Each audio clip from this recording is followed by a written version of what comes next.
Hey guys, it's me back with a new video. I'm finally doing my top 10 best movies of 2019 list. Now, as you may kind of tell from how I'm speaking, I'm battling a cold right now. I've been meaning to do this video for days, but now I've only finally gotten around to it, still fighting the cold. But I'm gonna still try to do this the best I can. So, another quick thing is that a lot of these movies, well, some of them have very low Rotten Tomatoes scores, so you might be surprised, but I'm not really scared to deviate from the majority. And also, I'm not a really big professional movie critic. I am still in school, and I also review books, and I don't have a press pass and can't go to all sorts of early screenings. But that being said, I still try to watch as many movies as I can to bring you top 10 lists that really feel authentic. So with that being said, I hope you have a lot of fun, and let's begin. Now, taking the number 10 spot is Isn't It Romantic? Now, I really like Rebel Wilson. I feel she's an actress that is always comfortable in front of the camera, but a lot of her work I just haven't really enjoyed, like the second Pitch Perfect and How to Be Single. But this was a blast. It was a terrific satire on romantic comedies, showing us the problems that the genre has, as well as how they're made to make you hopeful for romance, and this one really does display it. And whenever it does its running gag of preventing her character Natalie from swearing, I was just laughing on the floor, and I knew I had to put it on this list somewhere. Now, taking the number 9 spot is a movie that was kind of panned by critics and was a big box office flop, and the only reason I saw it was a friend of mine said his mom was very disappointed in it. But I really don't know what's up with the criticism of the Goldfinch. I thought it was a tremendously well-acted and very well-intentioned drama, so if you expect what it is, which is a 140-minute piece about the growth and development of a grieving boy, then I think you'll have a blast with it. I also loved its celebration of artists and those who appreciate the art. It also talks quite a bit about famous pianist Glenn Gould. And the thing is, I'm related to Glenn Gould. On my mother's side, he was my grandfather's cousin. Maybe I'll do a future video talking about that further. But anyway, yeah, the Goldfinch managed to sneak its way into number 9. Now, taking the number 8 spot is Harriet, the first ever film about the immortal hero, Harriet Tubman. I am really appreciative for how much effort was put into this, as well as showing, how terrifying it is to be a fugitive in a world that really doesn't accept you and isn't interested in your freedom. It really felt like a lose-lose situation, but she tackled it nonetheless, and honestly, not just Harriet, but the whole production crew, they really took the time and effort to really show the horror that was being a slave in 19th century America. Now, taking the number 7 spot is the first movie I saw this year, and I was out with my old roommate. We were in town, so we decided, let's just see this, because it's playing right now. I didn't know anything about The Kid Who Would Be King. I thought it would be just a fun little ride, similar to all the films I loved as a kid, like the first 3 Home Alone movies and Max Keeble's Big Move and Big Fat Liar. I was right, and really right. I loved the line, "Where did you learn how to drive?" And the answer was Mario Kart. This is just so empowering of kids and the things they face as they go through the motions of school and slow realities that life may not be as picture perfect as they imagined when they were smaller. And also, the production team, the effects, the script writers, they were all really top-notch. They delivered us a fantasy thriller that at first you might think was just going to end it off in a nice little bow, but in reality they were just beginning.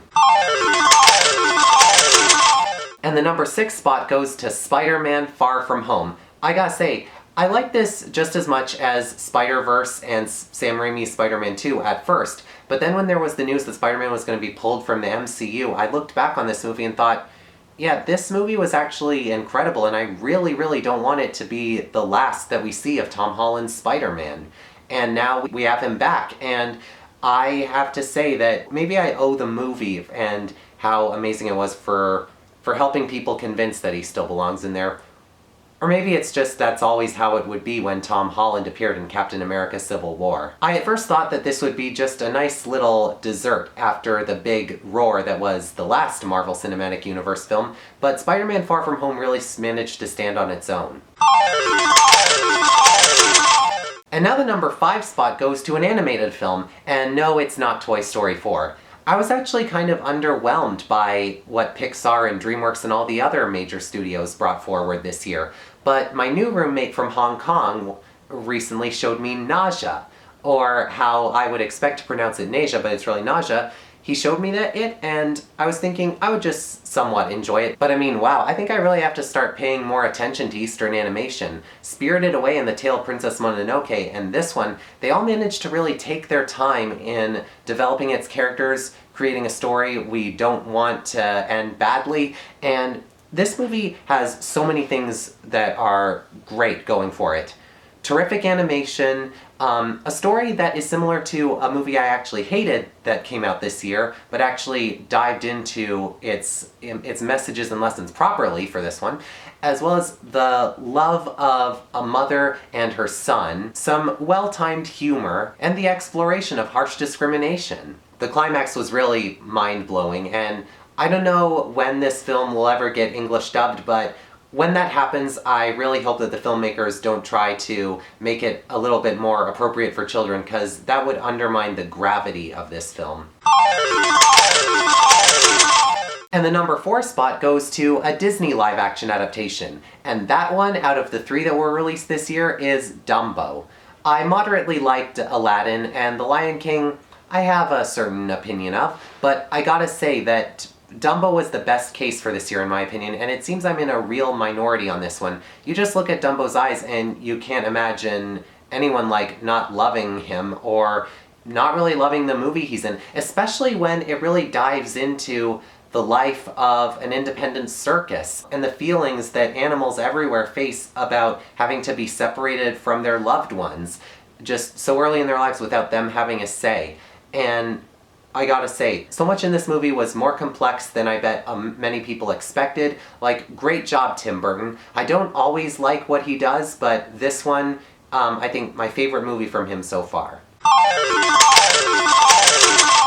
And taking the bronze medal for Best Movie of 2019 is Star Wars: The Rise of Skywalker. I really don't know what's up with all the divisive criticism. I understood the division that The Last Jedi brought. I still like that film. I like all of the Star Wars movies that have come out in the last few years. But The Rise of Skywalker, it brought me joy that I hadn't felt since 2015 and The Force Awakens first came out. Being able to see Rey, Finn, Poe, and Chewbacca all back together fighting the First Order like nobody's business, it was an amazing treat, and also the fact this was a conclusion, it just, for that alone, yes, it was terrifically tense, but it also delivered the proper amount of satisfaction that the last several films have been leading up to. And the final 2 minutes, golden. The final shot may be the best final shot I have ever seen in my life. Now taking the silver medal is now what's known as the biggest movie of all time, Avengers Endgame. And wow, it was a 3-hour whirlwind of a film. I was worried that this film would underutilize the premise that was brought out at the end of the last one. I was worried that it wouldn't really display a world that was really ravaged and scarred, but it really did. There were about 10 different scenes that I'll probably never forget that brought real shock. Can't wait to see what the next chapter will bring, but I doubt that there are going to be any more Marvel movies that rack up as good as this one.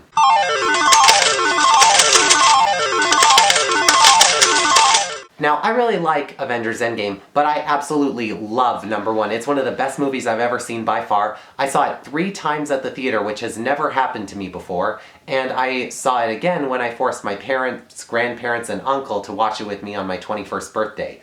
It is Pokemon Detective Pikachu.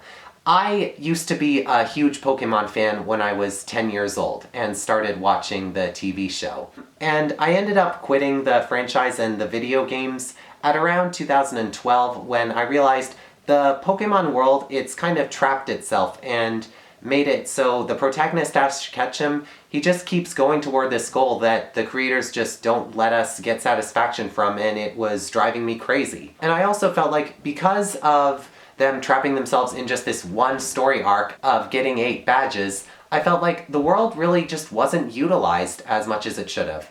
And I also imagined as a 12-year-old that maybe one day there'd be a Pokemon movie that had a bit of violence in it. But then I thought, well, I mean, would that go well with kids? Would that really go well with the age demographic? Would critics really appreciate that? But I gotta say that, apparently so. This movie was a dream come true. Ash ended up winning the Pokemon League this year, and that plus this movie, this is by far the best year for Pokemon in history, and I know that no other year will be as good as this one. It introduced both brand new premises for Pokemon and showed how far it can take the idea, and honestly, this film was so well made, the Pokemon so adorable, the human characters so fleshed out, the story so intricate, that I feel like just watching it you can feel all the Pokemon fans feeling appreciated and taken seriously finally. And also you don't have to be a Pokemon fan to really love this movie. I love Ryan Reynolds as Pikachu, I love Justice Smith, I love Catherine Newton, I love Bill Nighy, I love all of the Pokemon designs. I love all the references to the very old parts of the TV show. Pokemon Detective Pikachu is a spectacular film, and just because it has the Pokemon brand name on it, you shouldn't think it's just a kid's film. So, those are my 10 best that I saw in 2019. I'm wondering, what are some of yours? And a little later, I'm going to be filming my worst video. I hope you like that one too if you decide to see it. And so, till then,